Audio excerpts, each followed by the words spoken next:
आपका हमारे YouTube channel recipe success point पर स्वागत है। आज हम आपको NCERT class 10th mathematics chapter number 6 त्रिभुज पढ़ाने जा रहे हैं। कक्षा 9 में आपने सर्वांग सम त्रिभुज के विषय में पढ़ा था। यहाँ पर आप समरूप त्रिभुज के विषय में पढ़ेंगे। दो आकृतियाँ समरूप कब कहलाती है? जब दो आकृतियों के आकार तो समान हो, दिखने में तो एक जैसी हो, लेकिन उनकी माप समान हो भी सकती है और नहीं भी, ये जरूरी नहीं है। तो वे आकृतियाँ आपकी क्या कहलाती है? समरूप आकृतियाँ कहलाती है। जैसे वृत्त ले लीजिए, सभी वृत्त देखने में आपको एक जैसे लगते हैं तो क्या होंगे? समरूप होंगे। वर्ग ले लीजिए, वर्ग भी क्या होती है? दो समरूप आकृतियाँ होती है। आयत ले लीजिए, चाहे वो माप में समान है या नहीं, लेकिन आकार में समान है, तो वह आकृतियाँ क्या कहलाती है? समरूप आकृतियाँ कहलाती है। सर्वांग सम त्रिभुज ले लीजिए, ये भी क्या है? आपके समरूप आकृतियाँ है। तो हम ये कह सकते हैं कि सर्वांग सम त्रिभुज समरूप त्रिभुज होते हैं, लेकिन समरूप त्रिभुज सर्वांग सम हो भी सकते हैं, नहीं भी, ये जरूरी नहीं है। तो आ जाइए एक्सरसाइज 6.1 पर। ज़्यादा थ्योरी में जाने की जरूरत नहीं है आपको, इतने से काम चल जाएगा। पहला क्वेश्चन देखिए, सभी वृत्त आकार में समान होते हैं तो कैसे होंगे? समरूप होंगे। नेक्स्ट क्वेश्चन देखिए, पहले का सेकंड पार्ट, सभी वर्ग भी आकार में समान होते हैं तो ये भी क्या होंगे? आपके समरूप होंगे। नेक्स्ट देखिए, सभी खाली स्थान त्रिभुज समरूप होते हैं तो सभी समबाहु त्रिभुज आपके जो होते हैं समरूप होते हैं। नेक्स्ट देखिए, भुजाओं की संख्या वाले दो बहुभुज समरूप होते हैं यदि उनके संगत कोण बराबर हो, पहले खाली स्थान में बराबर आएगा, और उनकी संगत भुजाएं क्या हो? समानुपाती हो, एक ही अनुपात में हो। नेक्स्ट क्वेश्चन पर आ जाइए, निम्नलिखित युग्मों के दो भिन्न उदाहरण दीजिए। पहला पार्ट देखिए, समरूप आकृतियाँ। बताइए समरूप आकृतियाँ। दो वर्ग ले लीजिए, आयत ले लीजिए, तो ये क्या है? आपकी समरूप आकृतियाँ है।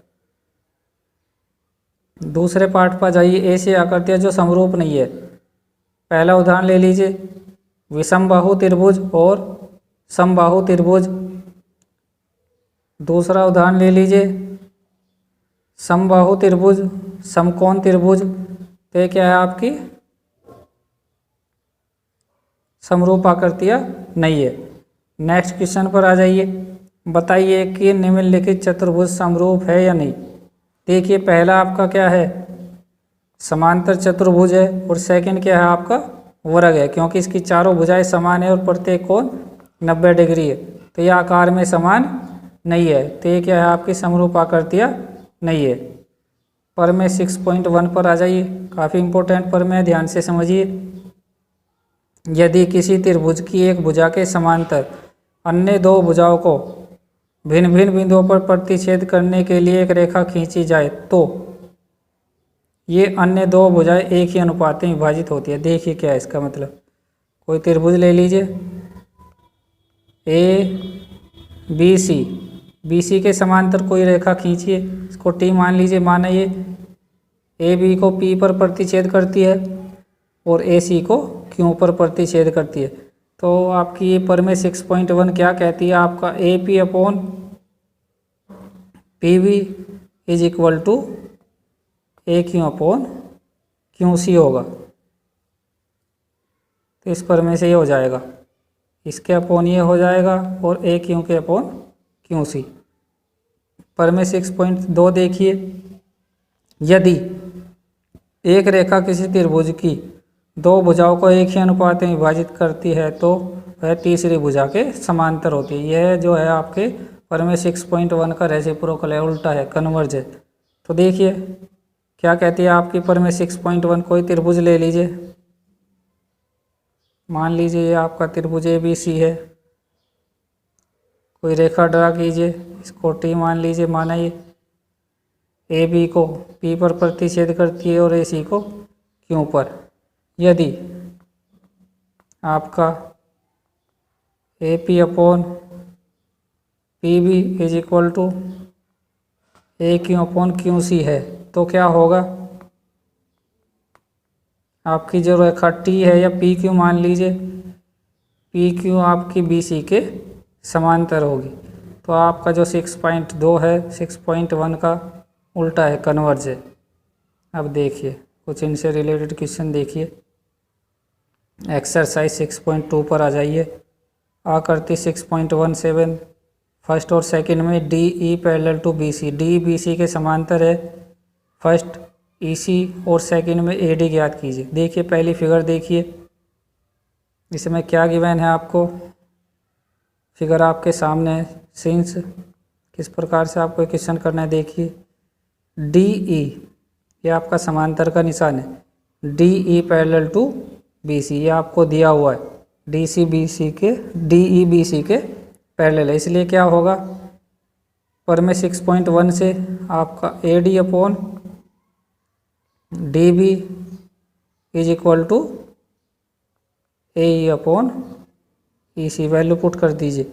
ए डी कितना है आपका 1.5, बी डी कितना है 3, ए कितना है 1 और ई सी को मान लीजिए x, क्योंकि आपको ये निकालना, डेसिमल हटा लीजिए, नीचे 0 बढ़ जाएगा, 15 से काट दीजिए, 15 दूनी 30 हो जाएगा, क्रॉस मल्टीप्लाई कीजिए तो क्या हो जाएगा, क्रॉस मल्टीप्लाई होने के बाद x is equal to 2 centimetre, cross multiply कर दीजिए तो आपका ई सी कितना होगा 2 सेंटीमीटर। देखिए सेकंड पार्ट देखिए इसी क्वेश्चन का। सिंस यहाँ पर भी क्या है आपका D E parallel to B C, ये आपको गिवन है, इसलिए क्या हो जाएगा A D upon D B is equal to A E upon E C, value put कर दीजिए। ए डी कितना है आपका निकालना है, बी डी कितना है 7.2,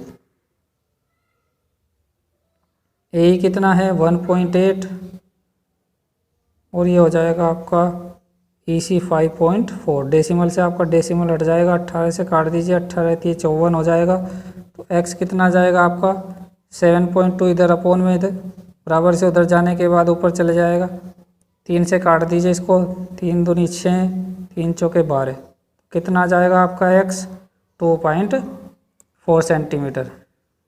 इस प्रकार से आप क्वेश्चन नंबर फर्स्ट के सेकंड पार्ट को कर सकते हो। देखिए क्वेश्चन नंबर 2 का फर्स्ट पार्ट देखिए। किसी त्रिभुज पी क्यू आर की भुजाओं पी क्यू और पी आर पर क्रम से बिंदु ई और एफ स्थित है। निम्न में से प्रत्येक स्थिति में बताइए कि क्या ई एफ क्यू आर के समांतर है या नहीं। तो आपको ये बताना है। तो कोई त्रिभुज ले लीजिए, इधर बना लीजिए, ये हो जाएगा आपका त्रिभुज पी क्यू आर और ये भुजा ले लीजिए ई एफ। तो पहले आप P E upon E Q निकालिए, P E upon E Q रखिए वैल्यू। पी ई कितना है आपका 3.9 और ई क्यू कितना है 3, डेसिमल हट जाएगा, 0 बढ़ जाएगा, 3 से काट दीजिए, 13 3 39 हो जाएगा और नीचे आ जाएगा 10। यह आपका P E upon E Q आ चुका। इसके बाद निकालिए P F upon F R, value put कर दीजिए। पी एफ कितना है आपका 3.6 और एफ आर कितना है 2.4, डेसिमल से डेसिमल हट जाएगा, 12 से काट दीजिए, 12 3 36, 12 दूनी 24, तो 3/2 आ जाएगा। और ये आपका जो है P E upon E Q के इक्वल नहीं है, अतः आपका ई एफ समांतर नहीं है किसके, QR के। तो इस प्रकार से आपको रेशियो निकाल के देखना है, यदि रेशियो इक्वल आता है तो रेखाएं समांतर है, वरना नहीं। तो बस आज के लिए इतना ही। वीडियो को लाइक कीजिए, शेयर कीजिए, अच्छा लगे तो सब्सक्राइब कर लीजिए, जिससे आपको हमारी आने वाली वीडियो की नोटिफिकेशन तुरंत मिल जाए। धन्यवाद।